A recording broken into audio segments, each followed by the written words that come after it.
Mineral Resources and Energy Minister Gwede Mantashe says he has not seen a stampede of mining companies looking to create alternative energy sources, but he's highlighted the importance of renewable energy in driving the industry forward.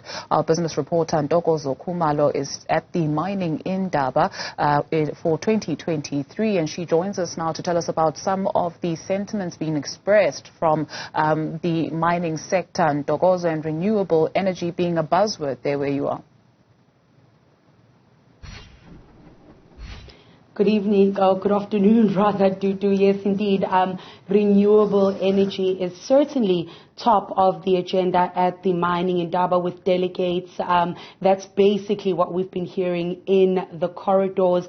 And what seems to be clear is that more and more mining companies are actually channeling their capital expenditure towards renewable energy to ensure that, you know, the industry can continue to grow and continue to thrive. And to just help me unpack the role of renewable energy, specifically solar, when it comes to renewing the mining industries, is Dom Wills, and he is the managing director at Solar Group. Thank you so much for talking to us, Dom.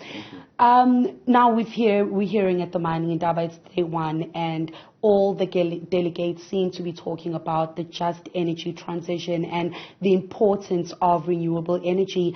As a company that actually services the mining industry, can you tell us a little bit about some of the headwinds, but also the opportunities that you see with solar within the mining industry? Yeah, so I think probably the most important aspect of what mining companies are now able to do as opposed to 1 year ago is the scale of the projects that they're able to do now. So up until the middle of last year, they weren't allowed to build projects bigger than a certain amount. You know, most of the big projects were all centrally controlled within the government's confines. And the President brought in some really interesting legislation that allows people either on site or anywhere else to build much larger private solar farms and wind farms for their own use.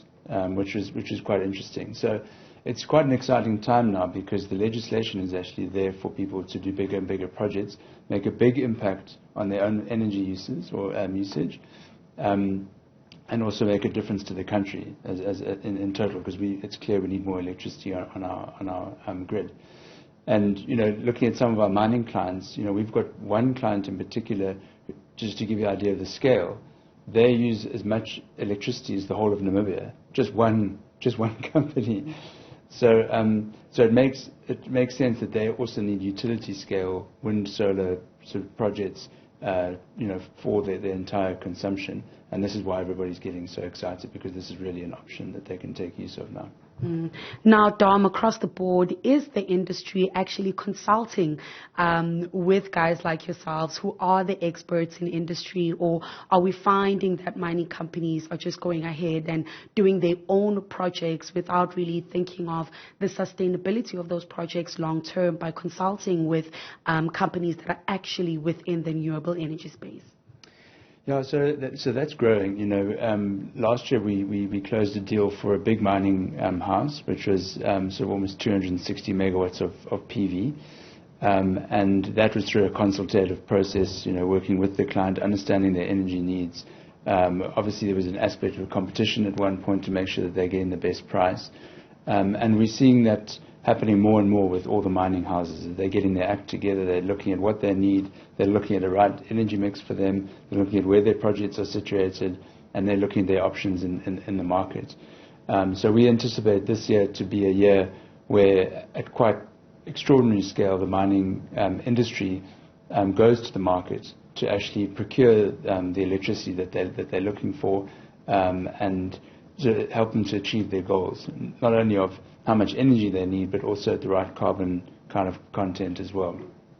And so you can appreciate that these projects are also, you know, multi-billion rand projects each. So they're not things that just happen, you know, quickly. Even just the planning phases of these projects, you know, can take months and years even to do the procurement. So yes, they're moving, but they're moving at a kind of a pace that is, I suppose, what you'd expect for the scale of infrastructure investment that we're looking at.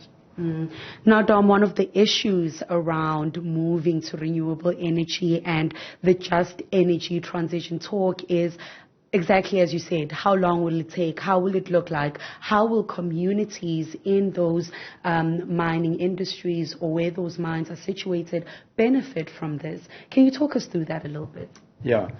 So,